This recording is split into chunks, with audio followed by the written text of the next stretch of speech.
काय प्रश्न असतील तर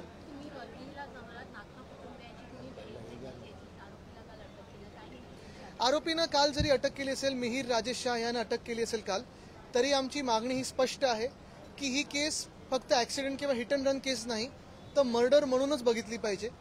खरं तर आज नाखवे कुटुंबियांची जेव्हा मी परत एकदा भेट घेतली, परवाकडे FIR लॉन्च करत असताना गेलेलो, आज त्यांच्या घरी मी आणि असलम शेखजी गेलो. आमचे देखील स्थानिक सगळे हरीश वर्लीकरजी, हेमांगीताई वगैरे होत्या, सचिन भाऊ सुनीलजी पण टचमध्ये आहेत. त्यांचं पण आपण जर पाहिलं, त्यांच्याकडून जे काही झालं हे ऐकलं तर एवढं भयानक प्रकार आहे की नरकातून राक्षसाला जरी आणलं तरी असं कोणी करणार नाही, असं कृत्य या मिहीर राजेश शाहने केलेलं आहे.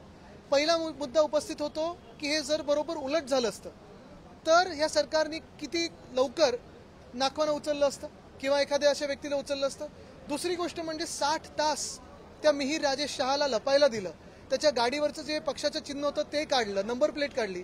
ही मदत का त्यांना कोण करत होतं, कोणी त्यांच्या मागे होतं का, याला राजकीय रंग आहे का, हे विचार करणं गरजेचं आहे.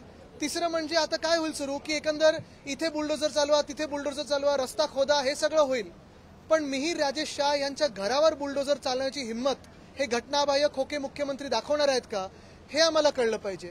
चौथी गोष्ट म्हणजे मी आज त्यांना परिवाराला भेटल्यानंतर त्यांना 1 रुपयाची मदतीची त्यांना कोणाला काही नकोय ते सांगतात, आमचा स्वाभिमान आहे, आम्ही कमवू. पण त्यांना शिक्षा झालेली, त्या मिहीर राजेश शाहला शिक्षा झालेली, जसं नाखवा परिवाराला बघायचं तसं आमच्या संपूर्ण वरळीला बघायचं आहे आणि महाराष्ट्राला बघायचं आहे. कारण हे असे जे काही घटना आहेत ते वाढत चाललेले आहेत. एवढा माज, एवढी मस्ती, म्हणजे 2 किलोमीटर फरफटत नेल्यानंतर परत एकदा रिव्हर्समध्ये येऊन त्या महिलेला उडवलं ह्या मिहीर राजेश शाहनी. तर ह्याच्या मागे कोण आहे, हे लपवण्याचा कोणाचा तरी हात आहे का, हे उत्तर खोके सरकारच्या मुख्यमंत्र्यांनी उभं राहून इथे द्यावी किंवा आम्हाला कोळीवाड्यातून द्यावी. बातचीत यही हुई कि हम यही अपेक्षा करते हैं कि न्याय मिलेगा. किसी को कोई दूसरी मदद या राहत की जरूरत नहीं है. सिर्फ ये देखना है हम सभी को कि मिहीर राजेश शाह जो है उस पे क्या होता है, उस पे क्या कार्रवाई होती है, क्या उनके घर पे भी बुलडोजर चलेगा, जो बुलडोजर जस्टिस देना चाहते हैं उनके घर पे चलेगा क्या.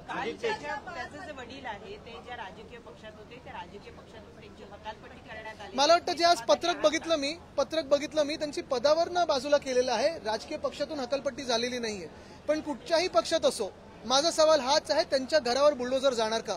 आदित्यजी, राज्यभर डायलिसिस सुविधा पुरवण्याच्या हेतूने HLL लाईफ केअर या कंपनीला टेंडर न काढता 2000 कोटींचं काम देण्यात आल्याचं आता समोर आलेलं आहे. बघा, ह्या सरकारचे थोडेच दिवस उरलेले आहेत. सरकार हे 2-3 महिन्यात चालणार आहे. त्यानंतर आमचं सरकार आल्यानंतर हेच सगळे घोटाळे, मग रस्त्याचा घोटाळा असो, स्ट्रीट फर्निचरचा घोटाळा असो, अनेक घोटाळे जे केलेत 2 वर्षात ते आम्ही लोकांसमोर आणणारच आणि न्याय आम्ही दिल्याशिवाय राहणार नाही. जे कोणी याच्यात फसले असतील, मग ते राजकीय लोक असतील, मंत्री असतील, अधिकारी असतील, आम्ही काही न बघता जे दोषी असतील त्यांना शिक्षा देऊ, त्यांना जेलमध्ये टाकू. एक मिनिट, हे केलं सॉरी MMRDA की जो है आज भी मुंबई में लाखों करोड़ों की जगह है, इसे जो भूमाफिया है रातों रात कब्जा करते हैं और बेचते हैं. इसमें स्थानिक जो पुलिस स्टेशन से लेकर जो MMRDA जो स्थानिक ऑफिसर होता है वो और इसका शिकार. ये सरकार ही सबसे बड़ी भूमाफिया है. धारावी रीडेवलपमेंट का आप देख रहे हो, काफी सारे ऐसी जगह हैं जहां ये सरकार की भूमाफिया ऑफिशियली काम कर रही है. तो ये सरकार के अभी कुछ दिन बचे हैं, बदलने के बाद हम देख लेंगे. आरक्षणासंदर्भात बैठक झाली, विरोधक कुठेतरी उपस्थित नव्हते, त्यावरनं गदारोळ जो आहे तो सत्ताधारी घालताना पाहायला मिळतात. मला वाटतं गदारोळ ह्या गोष्टीवरनं झाला कारण सरकारकडे जे आता सप्लिमेंटरी डिमांड ज्या मांडलेल्या आहेत त्याच्यावर देण्यासाठी उत्तर नाहीये.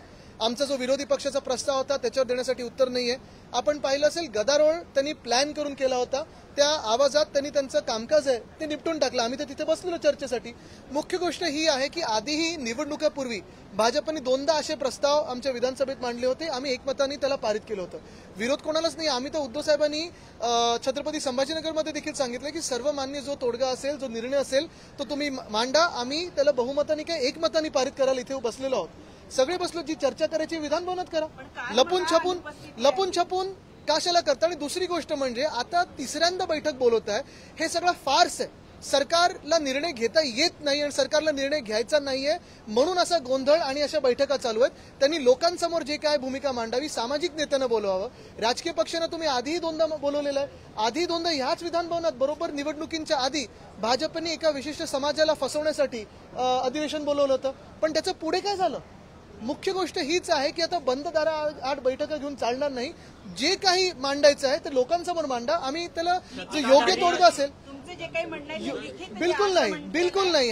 ही दादागिरी सरकारची चालणार नाही. त्यांनी जनतेला दोनदा काय अनेकदा फसवलेलं आहे. आपल्याला आठवत असेल दोन्ही वेळा ह्याच अधिवेशनात स्पेशल सेशन बोलवून आम्ही सगळ्यांनी पारित केलंय. एकदा वाटतं 18 की 19 आणि आता निवडणुकींच्या बरोबर आधी बोलवतात असं काहीतरी आणि लोकांना फसवण्याचा प्रयत्न करतात. कुठचाही समाज फसला जाणार नाही. मुख्य गोष्ट हीच आहे, जे काय आहे तुमचं बहुमत आहे मांडा इथे. जर योग्य निर्णय असेल, योग्य तोडगा काढत असतील, सगळे समाज एकत्र येत असतील तर आम्ही त्याला मान्य करून एकमताने पारित करू. आज सुरू कोस्टल रोडचा अजून एक टप्पा सुरू झाला आहे. हाजी अली ते वरळी येत्या काही आठवड्यांमध्ये डायरेक्ट सिलिंगचा देखील हा रस्ता कनेक्ट होईल असं मुख्यमंत्र्यांनी. मला वाटतं त्यांना थोडं प्रोजेक्टचं अजून माहिती घेणं गरजेचं आहे. त्यांचंच खातं कसं चालतं ते त्यांना कळलं नाही अजून एवढ्या वर्षांमध्ये. त्यांनी एकतर ह्या प्रोजेक्टला उशीर केलेला आहे. 1-2 महिने नाही तर 7 महिन्यात उशीर झालाय. हा प्रोजेक्ट जर आमचं सरकार असतं, आपल्याला आठवतं आपण आमच्या सोबत यायचं. प्रत्येक आठवड्यात MMRD मध्ये आम्ही ह्याची बैठक घ्यायचो, ओपन बैठक असायची आणि प्रत्येक महिन्यात नरिमन पॉईंट कफ परेड असेल, वरळी शिवडी कनेक्टर असेल, MTHL असेल, कोस्टल रोड असेल, ह्या सगळ्या रस्त्यांची आम्ही माहिती घेऊन तिथे साईट व्हिजिट करायचो स्थानिक आमदार, नगरसेवक आणि खासदारांना घेऊन. प्रश्न असा आहे, जो कोस्टल रोड डिसेंबर 2023 पर्यंत पूर्ण आमच्या सरकारमध्ये होणार होता, ह्यांनी तो वाढवला. त्याची आता ते किती प्रलंबित राहिलं मला माहित नाही. आता जुलै आला, आम्हाला सांगितलं होतं बघा निवडणुकीच्या आधी परत एकच लेन उघडली होती. सगळे हे निवडणुकीचे खेळ असतात, त्यांचे फार्स असतात. निवडणुकीच्या आधी एक लेन उघडली, मग आता अजून एक लेन उघडली, मग एक टनल उघडलं, मग पुढचं टनल उघडलं. गंमत अशी होते की VIP रात्री पण, आता त्या दिवशी मी ट्विट केलं होतं, एक मोठा ताफा त्याच्यावरनं गेला. पण सामान्य मुंबईकरांसाठी, ज्यांच्यासाठी आम्ही हा कोस्टल रोड बांधला, त्यांच्यासाठी हे खोके सरकार दरवाजे उघडत नाही. माझी मागणी हीच आहे की हे जे जुलैपर्यंत का लांबलंय ह्याच्यावर सखोल चौकशी व्हावी. आम्ही तर करणारच आहोत. खरं तर हा कनेक्टर कधीच झाला पाहिजे होता. दुसरी गोष्ट माझी मागणी ही आहे म्युन्सिपल कमिशनरांकडे की पूर्णपणे कोस्टल रोड जो आहे तो 24 तास खुला ठेवा. एक त्यांनी बँकेसारखं ठेवलं किंवा एखादं जे 9 to 5 जॉब असतो, सकाळी 9 ते संध्याकाळी 5, रात्री VIP न अलाव करता, मग सामान्य नागरिकांना का नाही? माझं म्हणणं हेच आहे, टनेलच्या दोन्ही बाजू शनिवार रविवारी पण उघडा आणि जो कुठचा रस्ता पूर्ण झाला असेल तो पूर्णपणे उघडा. मंत्रिमंडळ विस्तारासंदर्भात चर्चा होती. एक मिनिट, हे करून येतात. नाही ठीक आहे, पण तिकडचे जे महत्वाची गोष्ट हीच, मी मगाशी पण सांगितलं, तुम्ही रेस्टॉरंटवर करा, तुम्ही कोणावरही करा कारवाई, पण मिहिर राजेश शाहच्या घरी बुलडोझर चालणार आहे का?